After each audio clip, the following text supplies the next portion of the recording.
Naging dalawa kayo sa buhay ko at sa inyo ako ngayon ay gulong-gulo. Lalo't kailangan ko nang mamili kung sino dahil isa lang ang maaari at dapat sa inyo. Alam kong alam mong narito ako, lagi ipagkailangan mo para sa iyo. Dahil mahal kita ng labis at yan ang totoo. Ngunit ang problema iba ang iyong nais at gusto. At habang siya'y narito sa malapit, binibigay at alay sa kiwagas na pag-ibig, wala akong sukling na ibabalik dahil nalilito at litong-lito ako sa bawat saglit. Siguro kahit di ako ang mahal mo at gusto, kung mananatili ako sa iyo umaraw bumagyo, ay malay mo baka matutunan mo rin na mahalin ako at ako'y iyong ibigin pabalik ng tapat at buo.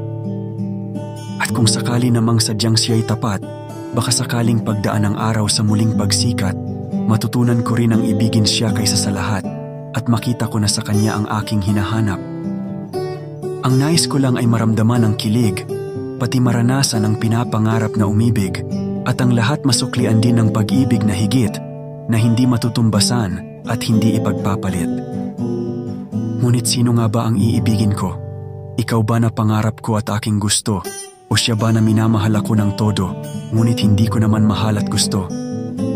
Sino ang iibigin ko na akin hanggang dulo? Ikaw ba na pangarap ko at tibok ng aking puso? O siya bang kumakatok sa puso ko na sarado, kahit hindi sa kanya tumitibok ang aking puso? Ngayon anong dapat gawin at paiiralin ko? Sigaw ng isip ko ba o ang laman ng puso ko? Ewan ko, ako ay nalilito at talagang litong-lito. Di ko alam kung sinong pipiliin ko sa inyo.